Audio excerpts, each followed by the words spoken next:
We welcome in Jamil Jaffer now, founder and executive director of the National Security Institute. Jamil, thank you for being here. Thanks for having me, Natasha. Jamil, we are weeks into open revolt happening in Iran. There have certainly been attempts at revolution in the past. What is different this time, and what are the chances that this time will actually lead to change? Well, Natasha, it's hard to estimate whether this will actually lead to change in Iran at this point. But what is fundamentally different is the role of women in these protests, the activism that you see, and frankly, the Iranian government's reaction. They're being very careful. They have not cracked down as aggressively as they have in the past, and yet we're still seeing these deaths. We're seeing them trying to cover up these deaths.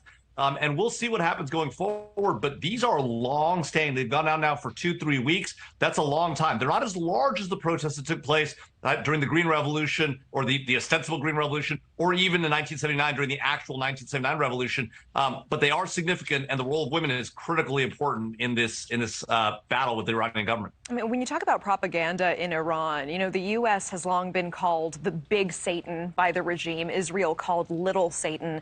And there is a chant emerging in these protests now, which is, "Our enemy is right here." Do you think anyone in Iran actually believes that these protests are being orchestrated by foreign powers, like the regime is saying? Well, I think there is certainly an effort by the regime to put that on and to suggest that. But the reality is everyone knows the truth about the brutality of the regime. They've seen it themselves in their own streets and in their own homes. So they know how brutal the regime is. They also know about the regime's support for terrorist groups like Hezbollah. And so while the regime has successfully over time built up a cultural following around the idea of the nuclear program and the like, the reality is the Iranian people are fairly westernized, the young people in particular, and they recognize the opportunities that the West provides, and they are now seeing what their government does and how it oppresses them, and they're starting to respond and react to it and recognizing that they may very well have power. What should the role of the U.S. be in all of this? Well, for a long time, the U.S. has played a little bit of a game where we haven't been very aggressively in support of these kind of protests. We've said good things, we've said important things, but we haven't really gone out there in front. The president this time around has been much more supportive than in the past, but we need to do more. We've freed up our private companies now to provide internet support and the like. We need to do more of that. In a lot of ways, we need to sort of have a blue jeans and rock and roll campaign for Iran, for the youth of Iran, and democracy, and talk to them about freedom. Get that word out there. They want it, they desire it, and the regime is preventing them from having it. Do you think the administration needs to do more, and what would that look like?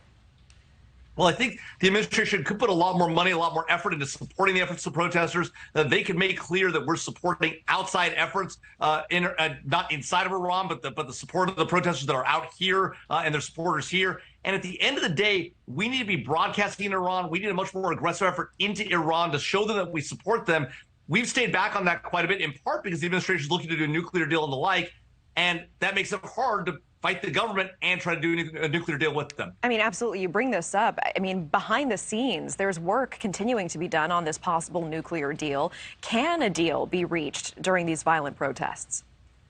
Well, not if the administration wants to really let the Iranian people know that they support them, right? Any idea that they would do a nuclear deal with this regime, give them additional sanctions relief, additional money to support their own attacks on their own people, the kind of police brutality that we've seen in Iran, would not be viewed, I think, positively by the Iranian people, nor by the world community. And so the fact of the matter is the nuclear deal has long been dead.